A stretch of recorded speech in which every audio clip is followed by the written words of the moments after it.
ನಮಸ್ಕಾರ ಸ್ನೇಹಿತರೆ. ಈ ಎರಡು ಗಿಡಗಳನ್ನು ಅಪ್ಪಿತಪ್ಪಿಯೂ ಮನೆಯಲ್ಲಿ ನೆಡಬೇಡಿ. ಇವುಗಳನ್ನು ಬೆಳೆಸಿದರೆ ಮನೆಯೆಲ್ಲ ಸರ್ವನಾಶವಾಗುತ್ತದೆ. ನೀವೇ ಕಷ್ಟಗಳನ್ನು ತಂದುಕೊಂಡಂತಾಗುತ್ತದೆ. ನಮ್ಮ ಜೀವನದಲ್ಲಿ ತಿಳಿದು ಮಾಡುವ ತಪ್ಪುಗಳಿಗಿಂತ ತಿಳಿಯದೆ ಮಾಡುವ ತಪ್ಪುಗಳೇ ನಮಗೆ ಹೆಚ್ಚು ನಷ್ಟ ಉಂಟು ಮಾಡುತ್ತದೆ. ಈ ಗಿಡಗಳನ್ನು ಮನೆಯಲ್ಲಿ ಬೆಳೆಸಿದರೆ ನಮ್ಮ ವಂಶವೇ ನಾಶವಾಗುತ್ತದೆ ಎಂದು ನಮ್ಮ ಶಾಸ್ತ್ರಗಳು ಹೇಳುತ್ತಿವೆ. ಆ ಗಿಡಗಳು ಯಾವುದು ಎಂದು ಈ ವಿಡಿಯೋದಲ್ಲಿ ನಾವು ತಿಳಿದುಕೊಳ್ಳೋಣ. ಆದರೆ ಅದಕ್ಕೂ ಮುಂಚೆ ನೀವಿನ್ನೂ ನಮ್ಮ ಚಾನೆಲ್ ಅನ್ನು ಸಬ್ಸ್ಕ್ರೈಬ್ ಮಾಡ್ಕೊಂಡಿಲ್ಲ ಅಂದ್ರೆ ಖಂಡಿತ ಈಗಲೇ ಸಬ್ಸ್ಕ್ರೈಬ್ ಮಾಡ್ಕೊಳ್ಳಿ. ಹಾಗೆ ಈ ವಿಡಿಯೋ ಇಷ್ಟ ಆದ್ರೆ ಮರೀದೆ ಒಂದು ಲೈಕ್ ಕೊಡಿ. ಸ್ನೇಹಿತರೆ, ಅಲ್ಪ ಸ್ವಲ್ಪ ಜ್ಞಾನ ಹಾಗೂ ತಲೆಪೊಗರು, ಈ ಎರಡು ಗುಣಗಳು ಅನೇಕ ತಪ್ಪುಗಳಿಗೆ ದಾರಿ ಮಾಡಿಕೊಡುತ್ತದೆ. ಇದು ಯಾಕೆ ಹೇಳಿದೆ ಅಂತ ಈ ವಿಡಿಯೋ ಪೂರ್ತಿಯಾಗಿ ನೋಡಿದರೆ ಅರ್ಥ ಆಗುತ್ತೆ. ಒಂದು ಸಲ ಭೂಲೋಕದಲ್ಲಿ ಕಷ್ಟಪಡುತ್ತಿರುವ ಜನರನ್ನು ನೋಡಿ ಮಹಾಲಕ್ಷ್ಮಿಯ ಮನಸ್ಸಿಗೆ ತುಂಬಾನೇ ನೋವಾಯಿತು. ಹಾಗಾಗಿ ಮಹಾಲಕ್ಷ್ಮಿ ಮಹಾವಿಷ್ಣುವಿನೊಂದಿಗೆ, ಪ್ರಭು, ಗಿಡ ಮರಗಳು ಶುಭ ಉಂಟು ಮಾಡುತ್ತದೆ. ಮನೆ ಮುಂದೆ ಅಷ್ಟೊಂದು ಗಿಡಗಳು ಮರಗಳು ಇದ್ದರೂ ಕೂಡ ಮನುಷ್ಯರು ಏಕಷ್ಟೊಂದು ಕಷ್ಟಗಳು ಪಡುತ್ತಿದ್ದಾರೆ ಎಂದು ಕೇಳಿದರು. ಅದಕ್ಕೆ ಮಹಾವಿಷ್ಣು, ದೇವಿ, ನಿನ್ನ ಮಾತು ನಿಜ. ಗಿಡ ಮರಗಳು ಅಂದರೆ ಪ್ರಕೃತಿ. ಪ್ರಕೃತಿಯನ್ನು ಎಲ್ಲರೂ ಪೂಜಿಸಬೇಕು. ಕೆಲವು ಪ್ರತ್ಯೇಕವಾದ ಗಿಡಗಳನ್ನು ಸೂಕ್ತ ದಿಕ್ಕಿನಲ್ಲಿ ನೆಡುವುದರಿಂದ ಅವು ಎಷ್ಟೋ ಮೇಲು ಮಾಡುತ್ತವೆ. ಗಿಡ ಮರಗಳು ಕೇವಲ ಮನೆಯನ್ನು ಸುಂದರವಾಗಿ ಇಡುವುದಲ್ಲದೆ ಸುತ್ತಲಿನ ಗಾಳಿಯನ್ನು ಕೂಡ ಶುಭ್ರಪಡಿಸುತ್ತದೆ.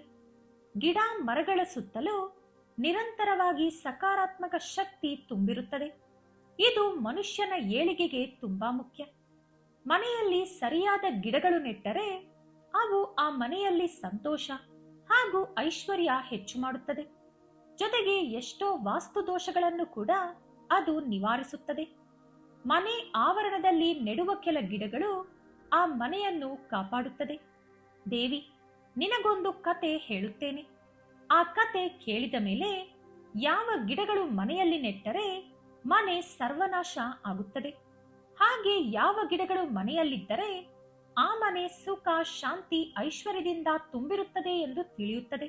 ಪೂರ್ವದಲ್ಲಿ ಒಂದು ಸುಂದರವಾದ ನಗರದಲ್ಲಿ ಗೋಪಾಲ ಹಾಗೂ ಸುಮತಿ ಎಂಬ ದಂಪತಿಗಳು ವಾಸವಿದ್ದರು. ಗಂಡ ಹೆಂಡತಿ ಇಬ್ಬರು ಶಿವಭಕ್ತರು. ಅವರ ಜೀವನದಲ್ಲಿ ಯಾವುದಕ್ಕೂ ಕೊರೆ ಇರಲಿಲ್ಲ. ಸುಖ ಶಾಂತಿ ಐಶ್ವರ್ಯ ಎಲ್ಲವೂ ಇತ್ತು. ಮೊದಲಿನಿಂದಲೂ ಸುಮತಿಗೆ ಗಿಡ ಮರಗಳ ಮೇಲೆ ವಿಪರೀತವಾದ ಪ್ರೀತಿ ಇತ್ತು. ಮನೆಯ ಆವರಣವನ್ನು ಹಚ್ಚ ಹಸುರಾಗಿ ಇಟ್ಟುಕೊಳ್ಳಲು ಕೆಲ ಗಿಡಗಳನ್ನು ತಂದು ಸುಮತಿ ನೆಟ್ಟಳು. ಆಕೆಗೆ ಗಿಡಗಳ ಮೇಲೆ ಪ್ರೀತಿ ಇತ್ತು, ಆದರೆ ಜ್ಞಾನ ಇರಲಿಲ್ಲ. ಹಾಗಾಗಿ ನೋಡಲು ಸುಂದರವಾಗಿದೆ ಎಂಬ ಒಂದೇ ಒಂದು ಕಾರಣದಿಂದ ಪೂರ್ತಿ ಜ್ಞಾನವಿಲ್ಲದೆ ಕೆಲವು ಅಶುಭ ಉಂಟು ಮಾಡುವ ಗಿಡಗಳನ್ನು ಕೂಡ ನೆಟ್ಟಳು. ಆ ಗಿಡಗಳು ಎಷ್ಟು ಸಮೃದ್ಧಿಯಾಗಿ ಬೆಳೆಯುತ್ತಿತ್ತೋ ಸುಮತಿಯ ಮನೆಯಲ್ಲಿ ಕಷ್ಟಗಳು ಕೂಡ ಅಷ್ಟೇ ಸಮೃದ್ಧಿಯಾಗಿ ಬೆಳೆಯುತ್ತಿತ್ತು. ವ್ಯಾಪಾರದಲ್ಲಿ ನಷ್ಟಗಳು ಬಂದಿತು. ಮನೆಯಲ್ಲಿ ಶಾಂತಿ ಇರಲಿಲ್ಲ.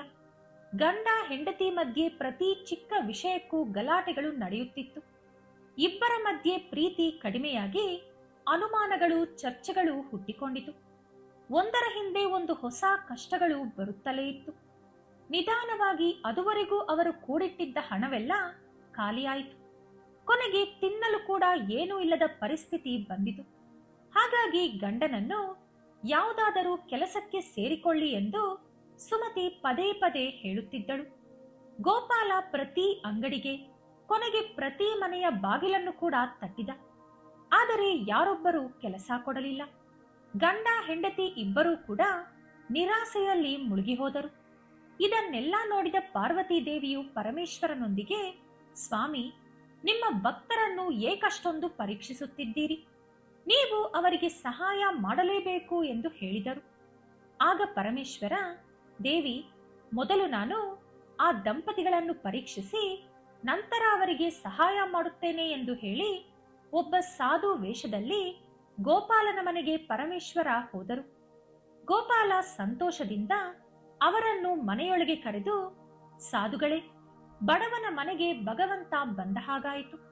ಹೇಳಿ, ನಾನು ಯಾವ ರೀತಿ ನಿಮಗೆ ಉಪಕಾರ ಮಾಡಬಲ್ಲೆ ಎಂದು ಕೇಳಿದ. ಅದಕ್ಕೆ ಸಾಧು ವೇಷದಲ್ಲಿದ್ದ ಪರಮೇಶ್ವರ, ಪುತ್ರ, ನಾನೊಬ್ಬ ಸಂಚಾರಿ. ಹಸಿದಾಗ ಯಾವ ಮನೆ ಸಿಗುತ್ತದೋ ಅಲ್ಲಿ ಊಟ ತಿನ್ನುತ್ತೇನೆ. ಸುಸ್ತಾದಾಗ ಎಲ್ಲಿ ಜಾಗ ಸಿಗುತ್ತದೋ ಅಲ್ಲಿ ವಿಶ್ರಾಂತಿ ಪಡೆದು ಮುಂದೆ ಹೋಗುತ್ತಿರುತ್ತೇನೆ. ಈಗ ನನಗೆ ಹಸಿವು ಹಾಗೂ ಸುಸ್ತು ಎರಡೂ ಆಗುತ್ತಿದೆ. ನೀನು ತಿನ್ನಲು ಏನಾದರೂ ಕೊಟ್ಟರೆ ನನಗೆ ತುಂಬಾ ಸಹಾಯ ಮಾಡಿದವನಾಗುತ್ತೀಯ. ಹಾಗೆ ನಿನಗೆ ಒಪ್ಪಿಗೆ ಇದ್ದರೆ ಈ ರಾತ್ರಿ ಇಲ್ಲೇ ವಿಶ್ರಾಂತಿ ಪಡೆದು ಬೆಳಿಗ್ಗೆ ಹೊರಟು ಹೋಗುತ್ತೇನೆ ಎಂದು ಹೇಳಿದರು. ಏನೂ ಯೋಚಿಸದೆ ಗೋಪಾಲ ಒಪ್ಪಿಕೊಂಡ. ಮನೆಯಲ್ಲಿ ತಿನ್ನಲು ಏನೂ ಇರದ ಕಾರಣ ಊರಿನಲ್ಲಿ ಯಾರ ಹತ್ತಿರನಾದರೂ ಹಣ ಪಡೆದುಕೊಂಡು ತಿನ್ನಲು ಏನಾದರೂ ತರೋಣ ಅಂದುಕೊಂಡು ಗೋಪಾಲ ಒಬ್ಬ ಶ್ರೀಮಂತ ವ್ಯಾಪಾರಿಯ ಮನೆಗೆ ಹೋದ.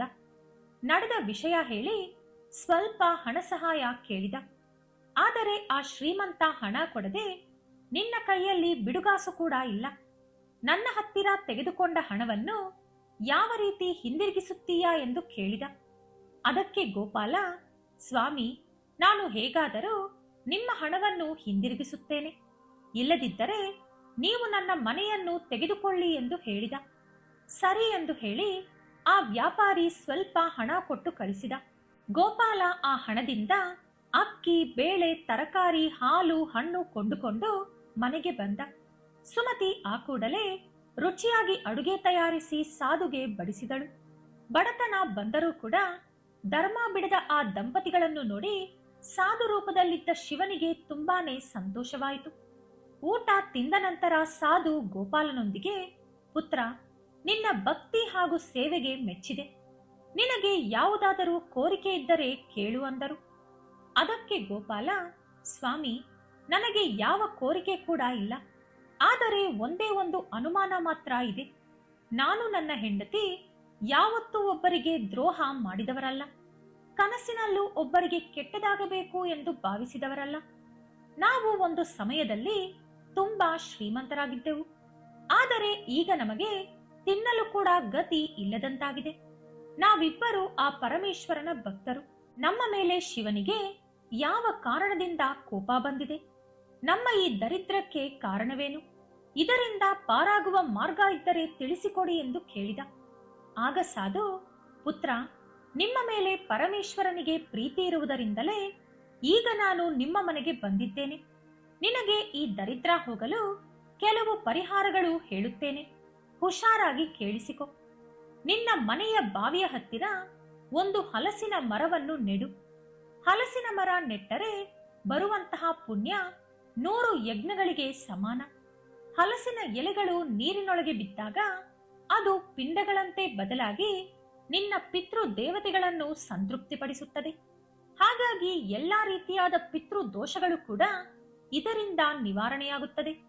ಪ್ರತಿದಿನ ಸ್ನಾನ ಮಾಡಿದ ನಂತರ ಹಲಸಿನ ಮರವನ್ನು ಮುಟ್ಟಿ ನಮಸ್ಕಾರ ಮಾಡಿಕೊಂಡರೆ ತಿಳಿದು ಅಥವಾ ತಿಳಿಯದೆ ಮಾಡಿದ ಎಲ್ಲಾ ಪಾಪಗಳು ಹೊರಟು ಹೋಗುತ್ತದೆ. ಜೀವನದಲ್ಲಿ ಸೋಲು ಇರುವುದಿಲ್ಲ. ಹಲಸಿನ ಮರ ಮುಟ್ಟುವುದರಿಂದ ಮಹಾಲಕ್ಷ್ಮಿಯ ಅನುಗ್ರಹ ಸಿಗುತ್ತದೆ. ಹಲಸಿನ ಮರದ ಸುತ್ತಲೂ ಪ್ರದಕ್ಷಿಣೆ ಮಾಡಿದರೆ ಆಯಸ್ಸು ಹೆಚ್ಚಾಗುತ್ತದೆ. ಅಮಾವಾಸ್ಯೆಯ ದಿನದಂದು ಹಲಸಿನ ಮರಕ್ಕೆ ಪೂಜೆ ಮಾಡಿದರೆ 1000 ಹಸುಗಳನ್ನು ದಾನ ಮಾಡಿದಷ್ಟು ಪುಣ್ಯ ಬರುತ್ತದೆ. ಅಪ್ಪಿತಪ್ಪಿಯೂ ಆ ಮರಕ್ಕೆ ಹಾನಿ ಮಾಡಬಾರದು. ಆ ಮರದ ಕೊಂಬೆ ಮುರಿದರು, ಗಾಯಪಡಿಸಿದರು ಅಥವಾ ಕತ್ತರಿಸಿದರೂ ಮಹಾಪಾಪ ಬರುತ್ತದೆ. ಅಂತವರು ನರಕದಲ್ಲಿ ಕಠಿಣ ಶಿಕ್ಷೆಗಳನ್ನು ಅನುಭವಿಸುತ್ತಾರೆ. ಎರಡನೆಯದು, ಸಾಕ್ಷಾತ್ ಮಹಾವಿಷ್ಣುವಿಗೆ ಪ್ರಾಣವಾದಂತಹ ಬೆಟ್ಟದ ನೆಲ್ಲಿಕಾಯಿ ಗಿಡ. ನೆಲ್ಲಿಕಾಯಿ ಗಿಡವನ್ನು ಮನೆ ಆವರಣದಲ್ಲಿ ಬೆಳೆಸಿದರೆ ತುಂಬಾನೇ ಒಳ್ಳೆಯದು. ಈ ಗಿಡ ಎಲ್ಲಾ ಲೋಕದಲ್ಲೂ ಪ್ರಸಿದ್ಧಿ ಪಡೆದಿದೆ. ಇದು ಪರಮ ಪವಿತ್ರವಾದ ಗಿಡ. ನೆಲ್ಲಿಕಾಯಿ ಗಿಡವನ್ನು ನೆಟ್ಟ ಸ್ತ್ರೀ ಅಥವಾ ಪುರುಷ ಮರಣ ಚಕ್ರದಿಂದ ವಿಮುಕ್ತರಾಗುತ್ತಾರೆ. ಈ ಪವಿತ್ರ ಗಿಡವನ್ನು ನೋಡಿದ ಕೂಡಲೇ ಮಹಾವಿಷ್ಣು ತುಂಬಾನೇ ಸಂತೋಷಿಸುತ್ತಾರೆ. ಬೆಟ್ಟದ ನೆಲ್ಲಿಕಾಯಿ ತಿನ್ನುವುದರಿಂದ ಆಯಸ್ಸು ಹೆಚ್ಚಾಗುತ್ತದೆ. ಹಾಗೆ ಸಕಲ ಪಾಪಗಳು ನಿವಾರಣೆಯಾಗುತ್ತದೆ. ನೆಲ್ಲಿಕಾಯಿಯನ್ನು ರಾತ್ರಿಯೆಲ್ಲ ನೆನೆಸಿಟ್ಟು ಬೆಳಿಗ್ಗೆ ಆ ನೀರನ್ನು ಕುಡಿದರೆ ಎಲ್ಲಾ ರೀತಿಯಾದ ದೀರ್ಘಕಾಲಿಕ ರೋಗಗಳು ನಿವಾರಣೆಯಾಗುತ್ತದೆ. ನೆಲ್ಲಿಕಾಯಿಯನ್ನು ಕತ್ತರಿಸಿ ನೀರಿನಲ್ಲಿ ಹಾಕಿಕೊಂಡು ಆ ನೀರಿನಿಂದ ಸ್ನಾನ ಮಾಡಿಕೊಂಡರೆ ದರಿದ್ರ ದೇವತೆ ದೇಹ ಬಿಟ್ಟು ಹೊರಟು ಹೋಗುತ್ತಾಳೆ. ಯಾವ ಮನೆಯಲ್ಲಿ ಬೆಟ್ಟದ ನೆಲ್ಲಿಕಾಯಿ ಗಿಡ ಇರುತ್ತದೋ ಆ ಮನೆಯಲ್ಲಿ ಭೂತ ಪ್ರೇತ ಪಿಶಾಚಿಗಳು ಹಾಗೂ ದರಿದ್ರ ದೇವತೆ ಬರುವುದಿಲ್ಲ. ಏಕಾದಶಿಯ ದಿನದಂದು ನೆಲ್ಲಿಕಾಯಿ ಗಿಡದ ಮುಂದೆ ದೀಪ ಹಚ್ಚಿದರೆ ಎಲ್ಲಾ ಪುಣ್ಯಕ್ಷೇತ್ರಗಳಿಗೆ ಭೇಟಿ ಕೊಟ್ಟಷ್ಟು ಪುಣ್ಯ ಬರುತ್ತದೆ. ಎಲ್ಲಿ ನೆಲ್ಲಿಕಾಯಿ ಗಿಡ ಇರುತ್ತದೋ ಅಲ್ಲಿ ಸಾಕ್ಷಾತ್ ಲಕ್ಷ್ಮೀನಾರಾಯಣ ನೆಲೆಸಿರುತ್ತಾರೆ. ಮೂರನೆಯದು ಮಂದಾರ ಗಿಡ. ಈ ಗಿಡ ಶೋಕ ಹಾಗೂ ದುಃಖವನ್ನು ನಾಶಪಡಿಸುತ್ತದೆ. ಈ ಗಿಡದಲ್ಲಿ ಅಪ್ಸರೆಯರು ವಾಸವಿರುತ್ತಾರೆ. ಈ ಗಿಡ ನಿರಾಸೆಯನ್ನು ದೂರಾಗಿಸಿ ಮನಸ್ಸಿಗೆ ಪ್ರಶಾಂತತೆ ಕೊಡುತ್ತದೆ. ಈ ಗಿಡ ಮನೆಯಲ್ಲಿದ್ದರೆ ಆ ಕುಟುಂಬದಲ್ಲಿ ಪ್ರೀತಿ, ಪ್ರೇಮ, ಸುಖ, ಶಾಂತಿ ಇರುತ್ತದೆ. ಲಕ್ಷ್ಮೀ ದೇವಿಯ ಅನುಗ್ರಹದಿಂದ ಅಷ್ಟೈಶ್ವರ್ಯ ಬರುತ್ತದೆ. ನಾಲ್ಕನೆಯದು ಬೇವಿನ ಗಿಡ. ಇದು ಪ್ರತ್ಯಕ್ಷ ದೈವವಾದ ಸೂರ್ಯದೇವರಿಗೆ ಸಂಕೇತ. ಈ ಗಿಡ ಮನೆಯಲ್ಲಿದ್ದರೆ ಸೂರ್ಯದೇವರು ಆ ಕುಟುಂಬಕ್ಕೆ ಆಯಸ್ಸು, ಆರೋಗ್ಯ ಕೊಡುತ್ತಾರೆ. ಈ ಮರದಿಂದ ಬರುವ ಗಾಳಿ ಅನೇಕ ರೋಗಗಳನ್ನು ಗುಣಪಡಿಸುತ್ತದೆ. ಲಕ್ಷ್ಮೀ ದೇವಿ ಹಾಗೂ ಪಾರ್ವತಿ ದೇವಿಗೆ ಬೇವಿನ ಎಲೆಗಳು ಹಾಗೂ ಹಣ್ಣುಗಳು ಅಂದರೆ ತುಂಬಾ ಇಷ್ಟ. ಆದ್ದರಿಂದಲೇ ಬೇವಿನ ಮರದಲ್ಲಿ ತ್ರಿದೇವತೆಗಳು ವಾಸವಿರುತ್ತಾರೆ. ಮನೆಯಲ್ಲಿ ಬೇವಿನ ಗಿಡ ಇದ್ದರೆ ಆ ಮನೆಯಲ್ಲಿ ಸಂಪತ್ತು ಬೆಳೆಯುತ್ತದೆ. ಐದನೆಯದು ಬಿಲ್ವಪತ್ರೆ ಗಿಡ.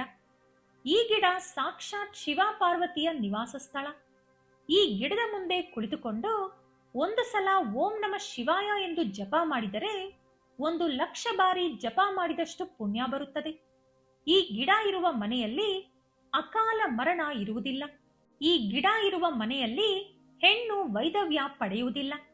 ಆ ಮನೆಯನ್ನು ಸಾಕ್ಷಾತ್ ಶಿವ ಪಾರ್ವತಿ ಕಾಪಾಡುತ್ತಾರೆ. ಆರನೆಯದು ಬಾಳೆ ಮರ. ಈ ಮರ ಕೂಡ ತುಂಬಾನೇ ಶುಭಪ್ರದವಾದುದು. ಈ ಮರ ಮಹಾವಿಷ್ಣು ಹಾಗೂ ಬೃಹಸ್ಪತಿ ಗ್ರಹದ ಸಂಕೇತ. ಈ ಮರ ಇರುವ ಮನೆಯಲ್ಲಿ ಧನ ಧಾನ್ಯಕ್ಕೆ ಕೊರತೆ ಬರುವುದಿಲ್ಲ. ಏಳನೆಯದು ಪಾರಿಜಾತ ಗಿಡ. ಇದು ಸಮುದ್ರ ಮಂಥನದ ಸಮಯದಲ್ಲಿ ಲಕ್ಷ್ಮೀ ದೇವಿಯ ಜೊತೆ ಉದ್ಭವಿಸಿದೆ. ಇದು ದೇವತಾ ಗಿಡ. ಈ ಹೂಗಳ ಸುವಾಸನೆ ಮನೆಯೊಳಗೆ ದೇವತೆಗಳನ್ನು ಆಹ್ವಾನಿಸುತ್ತದೆ. ಈ ಗಿಡ ಇರುವ ಮನೆಯಲ್ಲಿ ಲಕ್ಷ್ಮೀ ದೇವಿ ಶಾಶ್ವತವಾಗಿ ಇರುತ್ತಾಳೆ. ಇನ್ನು ಎಂಟನೆಯದು ತುಳಸಿ ಗಿಡ. ಪ್ರತಿಯೊಬ್ಬರ ಮನೆಯಲ್ಲೂ ಕೂಡ ತುಳಸಿ ತಪ್ಪದೇ ಇರಬೇಕು. ತುಳಸಿ ಇಲ್ಲದ ಮನೆ ಸ್ಮಶಾನಕ್ಕೆ ಸಮಾನ. ಪುತ್ರ, ಯಾರ ಮನೆಯ ಆವರಣದಲ್ಲಿ ಎಷ್ಟು ಸ್ಥಳ ಖಾಲಿ ಇರುತ್ತದೋ ಅದರ ಪ್ರಕಾರ ನಾನು ಹೇಳಿದಂತಹ ಈ ಗಿಡಗಳನ್ನು ಬೆಳೆಸಿಕೊಳ್ಳಬೇಕು. ಯಾವ ಮರಗಳು ಬೆಳೆಸಿದರೂ ಬೆಳೆಸದಿದ್ದರೂ ತುಳಸಿ ಗಿಡ ಮಾತ್ರ ತಪ್ಪದೆ ಪ್ರತಿ ಮನೆಯಲ್ಲಿ ಇರಬೇಕು. ಈಗ ನಾನು ಹೇಳಿದ್ದು ಶುಭ ಉಂಟು ಮಾಡುವ ಗಿಡಗಳು. ಆದರೆ ಪುತ್ರ, ಈಗ ನಿನ್ನ ಈ ಸ್ಥಿತಿಗೆ, ನಿನ್ನ ದರಿದ್ರಕ್ಕೆ ಕಾರಣವಾದ 2 ಅಶುಭ ಉಂಟು ಮಾಡುವ ಗಿಡಗಳ ಬಗ್ಗೆ ಈಗ ಹೇಳುತ್ತೇನೆ, ಕೇಳಿಸಿಕೊ. ಪ್ರಾಣ ಹೋಗುವ ಪರಿಸ್ಥಿತಿ ಬಂದರೂ ಕೂಡ ಈ ಗಿಡಗಳನ್ನು ಮಾತ್ರ ನಿನ್ನ ಮನೆಯ ಆವರಣಕ್ಕೆ ಬರಲು ಕೂಡ ಬಿಡಬಾರದು. ಇದರಲ್ಲಿ ಮೊದಲನೆಯದು ತಾರೆ ಮರ. ಈ ಮರ ಅಯಸ್ಕಾಂತದಂತೆ ಕೆಲಸ ಮಾಡುತ್ತಾ ಗಾಳಿಯಲ್ಲಿ ತಿರುಗಾಡುವ ಭೂತ ಪ್ರೇತ ಪಿಶಾಚ ಗಣಗಳನ್ನು ಆಕರ್ಷಿಸುತ್ತದೆ. ಅವು ಈ ಮರದಲ್ಲಿ ವಾಸವಿದ್ದು ಆ ಕುಟುಂಬಸ್ಥರ ಮೇಲೆ ಪ್ರಭಾವ ತೋರಿಸುತ್ತದೆ. ಈ ಮರ ಮನೆಯಲ್ಲಿದ್ದರೆ ಮೊದಲು ಕೆಟ್ಟ ಕನಸುಗಳು ಬರಲು ಶುರುವಾಗುತ್ತದೆ. ಒಂಟಿಯಾಗಿ ಇರುವಾಗ ಯಾರೋ ಅವರನ್ನು ಹಿಂಬಾಲಿಸುತ್ತಿರುವಂತೆ ಅನಿಸುತ್ತದೆ. ನಿಧಾನವಾಗಿ ಆ ಮನೆಯವರ ಮಾನಸಿಕ ಪರಿಸ್ಥಿತಿ ಹಾಳಾಗುತ್ತದೆ. ಒಬ್ಬರ ಮೇಲೆ ಮತ್ತೊಬ್ಬರಿಗೆ ಅನುಮಾನಗಳು, ದ್ವೇಷಗಳು ಬೆಳೆಯುತ್ತದೆ. ಆ ಮನೆಯಲ್ಲಿ ಯಾವಾಗಲೂ ಒಬ್ಬರ ನಂತರ ಮತ್ತೊಬ್ಬರು ಅನಾರೋಗ್ಯದಿಂದ ಇರುತ್ತಾರೆ. ಏಕೆಂದರೆ ಆ ದುಷ್ಟ ಶಕ್ತಿಗಳು ಆ ಮನೆಯವರ ಶಕ್ತಿಯನ್ನು ನಿಧಾನವಾಗಿ ಹೀರಿಕೊಳ್ಳುತ್ತದೆ. ಬಳಿಕ ಅವರು ಮಾನಸಿಕವಾಗಿ, ಶಾರೀರಿಕವಾಗಿ ಪೂರ್ತಿಯಾಗಿ ನಾಶವಾಗುತ್ತಾರೆ. ಎರಡನೆಯದು ವಂಶ ನಾಶ ಮಾಡುವ ಈಚಲ ಮರ. ಈ ಮರ ಮನೆಯಲ್ಲಿದ್ದರೆ ಅವರ ಸಂತಾನ ನಾಶವಾಗುತ್ತದೆ. ಈ ಮರಗಳ ಮಧ್ಯೆ ಇದ್ದರೂ ಕೂಡ ಒಂಟಿಯಾಗಿ ಇರುತ್ತದೆ. ಇದರ ಸ್ವಭಾವದ ಪ್ರಕಾರ ಇದು ಎಲ್ಲಿದ್ದರೆ ಆ ಕುಟುಂಬವನ್ನು ಕೂಡ ಒಂಟಿ ಮಾಡುತ್ತದೆ. ಈ ಮರ ಭೂಮಿಯ ಒಳಗಡೆ ಇರುವ ಕೆಟ್ಟ ಶಕ್ತಿಗಳನ್ನು ಎಳೆದುಕೊಂಡು ಭೂಮಿಯ ಮೇಲೆ ತರುತ್ತದೆ. ಆ ಶಕ್ತಿ ನೇರವಾಗಿ ಆ ಮನೆಯ ಸಂತಾನದ ಮೇಲೆ ಪ್ರಭಾವ ತೋರಿಸುತ್ತದೆ. ಸಂತಾನ ಆಗದಿರುವುದು, ಮಕ್ಕಳು ಯಾವಾಗಲೂ ಅನಾರೋಗ್ಯದಿಂದ ನರಳುವುದು, ಗರ್ಭಪಾತ ಆಗುವುದು, ಮಕ್ಕಳು ಅಕಾಲ ಮರಣ ಹೊಂದುವುದು, ಮಕ್ಕಳಿಂದ ಮನೆಯಲ್ಲಿ ಮಾನಸಿಕ ನೆಮ್ಮದಿ ಹಾಳಾಗುವುದು, ವಂಶದ ಕೀರ್ತಿ, ಪ್ರತಿಷ್ಠೆ, ಮರ್ಯಾದೆ ನಾಶವಾಗುವುದು ಮುಂತಾದವು ಈ ಮರ ಇರುವ ಮನೆಯಲ್ಲಿ ನಡೆಯುತ್ತದೆ. ಈ ಮರದ ನೆರಳು ಮನೆ ಮೇಲೆ ಬಿದ್ದರೆ ಆ ಮನೆ ಶಾಶ್ವತವಾಗಿ ಏಳಿಗೆಯಾಗದಂತೆ ನಾಶವಾಗುತ್ತದೆ. ಆದ್ದರಿಂದಲೇ ಈಚಲ ಮರ ನೆಟ್ಟವನು ವಂಶವನ್ನು ನಾಶ ಮಾಡಿದವನಿಗೆ ಸಮಾನ ಎಂದು ಶಾಸ್ತ್ರಗಳು ಹೇಳುತ್ತದೆ. ಶಮಿ ಗಿಡ ಎಷ್ಟು ಪವಿತ್ರವಾದರೂ ಮನೆ ಮುಂದೆ ನೆಡಬಾರದು. ಅದನ್ನು ಹಿತ್ತಲಲ್ಲಿ ಮಾತ್ರವೇ ಬೆಳೆಸಬೇಕು. ಶಮಿ ಗಿಡ ಮನೆ ಮುಂದೆ ಇದ್ದರೆ ಮನೆಗೆ ಆಪತ್ತು ಬರುತ್ತದೆ. ಬಾರೆ ಮರ ಕೂಡ ಮನೆ ಮುಂದೆ ಬೆಳೆಸಬಾರದು. ಈ ಮರ ನೆಟ್ಟರೆ ಆ ಮನೆಯಲ್ಲಿ ನಕಾರಾತ್ಮಕತೆ ಹೆಚ್ಚಾಗುತ್ತದೆ. ಧನನಾಶ ಶುರುವಾಗಿ ಕಷ್ಟಗಳು ಬೆಳೆಯುತ್ತದೆ. ಮನೆ ಮೇಲೆ ನೆರಳು ಬೀಳುವಷ್ಟು ಹತ್ತಿರದಲ್ಲಿ ಮಾವಿನ ಮರ ಕೂಡ ಇರಬಾರದು. ಇದರ ನೆರಳು ಮನೆ ಮೇಲೆ ಬಿದ್ದರೆ ಅಶುಭ ಉಂಟಾಗುತ್ತದೆ. ಮನೆ ಮುಂದೆ ಪಪ್ಪಾಯಿ ಗಿಡ ಕೂಡ ಇರಬಾರದು. ಇದರಿಂದ ಧನನಷ್ಟ ಉಂಟಾಗುತ್ತದೆ. ಇದನ್ನು ಹಿತ್ತಲಲ್ಲಿ ಮಾತ್ರವೇ ನೆಡಬೇಕು. ಇನ್ನು ಆಲದ ಮರ ಮನೆಯ ಪೂರ್ವದ ಕಡೆ ಇದ್ದು ಅದರ ನೆರಳು ಮನೆ ಮೇಲೆ ಬೀಳುತ್ತಿದ್ದರೆ ಮನೆಗೆ ದರಿದ್ರ ಬರುತ್ತದೆ. ಅತ್ತಿ ಮರ ಮನೆಯ ಪಶ್ಚಿಮ ದಿಕ್ಕಿನಲ್ಲಿ ನೆಟ್ಟರೆ ಮನೆಯಲ್ಲಿ ಯಾವಾಗಲೂ ಶೋಕ ವಾತಾವರಣ ಇರುತ್ತದೆ. ಮರುಭೂಮಿಯಲ್ಲಿ ಬೆಳೆಯುವಂತ ಯಾವುದೇ ಗಿಡಗಳು ಮನೆಯಲ್ಲಿ ಬೆಳೆಯಬಾರದು. ಲೋಳೆ ರಸ ಗಿಡವನ್ನು ಹೊರತುಪಡಿಸಿ ಯಾವ ಇತರೆ ಮರುಭೂಮಿಯ ಗಿಡಗಳನ್ನು ಮನೆಯಲ್ಲಿ ಬೆಳೆಸಬಾರದು. ಈ ಗಿಡಗಳು ನೋಡಲು ಆಲೋವೆರಾ ಗಿಡದ ಎಲೆಗಳಂತೆ ನೀರನ್ನು ತುಂಬಿಕೊಂಡು ಮುಳ್ಳಿನ ಜೊತೆ ಇರುತ್ತದೆ. ಇದು ಕೇವಲ ನೀರನ್ನು ಮಾತ್ರ ಎಳೆದುಕೊಳ್ಳುವುದಲ್ಲದೆ ಮನೆಯ ಸುಖ, ಸಂತೋಷ, ಐಶ್ವರ್ಯ, ಅದೃಷ್ಟವನ್ನು ಕೂಡ ಎಳೆದುಕೊಳ್ಳುತ್ತದೆ. ಪುತ್ರ ಗೋಪಾಲ, ನೀವು ತಿಳಿಯದೆ ಮನೆಯಲ್ಲಿ ಮರುಭೂಮಿಯಲ್ಲಿ ಬೆಳೆಯುವ ಗಿಡಗಳು, ಬಾರೆ ಮರ ಹಾಗೂ ಈಚಲ ಮರವನ್ನು ಬೆಳೆಸುತ್ತಿದ್ದೀರಿ. ಆದ್ದರಿಂದಲೇ ನಿಮಗೆ ಇಷ್ಟೆಲ್ಲ ಕಷ್ಟಗಳು, ದರಿದ್ರ ಬಂದಿದೆ. ಈ ಕೂಡಲೇ ಅವುಗಳನ್ನು ಕಿತ್ತೆಸೆದು ನಾನು ಹೇಳಿದಂತ ಶುಭಪ್ರದವಾದ ಗಿಡಗಳನ್ನು ಮನೆಯಲ್ಲಿ ಬೆಳೆಸಿ ನೋಡು, ನಿನಗೆ ಶುಭ ಉಂಟಾಗುತ್ತದೆ ಎಂದು ಹೇಳಿ ಸನ್ಯಾಸಿ ವೇಷದಲ್ಲಿದ್ದ ಪರಮೇಶ್ವರ ಹೊರಟು ಹೋದರು. ಗೋಪಾಲ ಹಾಗೂ ಸುಮತಿ ಕೂಡಲೇ ಆ ಮರಗಳನ್ನು ಕಿತ್ತೆಸೆದು ಸನ್ಯಾಸಿ ಹೇಳಿದ ಮರಗಳನ್ನು ಬೆಳೆಸಿದರು. ನಿಧಾನವಾಗಿ ಅವರಿಗೆ ಬಂದಿದ್ದಂತ ದರಿದ್ರ, ಕಷ್ಟಗಳು ದೂರಾಗಿ ಮತ್ತೆ ಪೂರ್ವ ವೈಭವ ಬಂದಿತು ಎಂದು ಮಹಾವಿಷ್ಣು ಮಹಾಲಕ್ಷ್ಮಿಗೆ ಹೇಳಿದರು. ನೋಡಿದ್ರಲ್ಲ ಸ್ನೇಹಿತರೆ, ನಿಮ್ಮ ಮನೆಯಲ್ಲೂ ಕೂಡ ಈ ಗಿಡಗಳು ಅಥವಾ ಮರಗಳು ಇದ್ದರೆ ಕೂಡಲೇ ಕಿತ್ತು ಹಾಕಿ. ನಾನು ಹೇಳಿದಂತಹ ಶುಭಪ್ರದವಾದ ಗಿಡಗಳನ್ನು ಬೆಳೆಸಿಕೊಳ್ಳಿ. ಸ್ಥಳ ಇಲ್ಲದಿದ್ದರೆ ತುಳಸಿ ಗಿಡ ಹಾಗೂ ಆಲೋವೆರಾ ಗಿಡವನ್ನು ಬೆಳೆಸಿ. ಸ್ವಲ್ಪ ಹೆಚ್ಚು ಜಾಗ ಇದ್ದರೂ ಪಾಟ್ನಲ್ಲಿ ಕೂಡ ಬೆಳೆಸಬಹುದಾದ್ದರಿಂದ ದಾಸವಾಳ ಹಾಗೂ ಬೆಟ್ಟದ ನೆಲ್ಲಿಕಾಯಿ ಗಿಡವನ್ನು ಬೆಳೆಸಿಕೊಳ್ಳಿ. ಈ ವಿಡಿಯೋ ಇಷ್ಟ ಆದರೆ ಲೈಕ್ ಮಾಡಿ, ಶೇರ್ ಮಾಡಿ. ಇಂತಹ ಹೆಚ್ಚಿನ ಉತ್ತಮ ಮಾಹಿತಿಗಳಿಗಾಗಿ ತಪ್ಪದೆ ನಮ್ಮ ಚಾನೆಲ್ ಅನ್ನು ಸಬ್ಸ್ಕ್ರೈಬ್ ಮಾಡಿಕೊಳ್ಳಿ. ನಾಳೆ ಮತ್ತೊಂದು ವಿಡಿಯೋದೊಂದಿಗೆ ಪುನಃ ಭೇಟಿಯಾಗೋಣ. ಧನ್ಯವಾದಗಳು.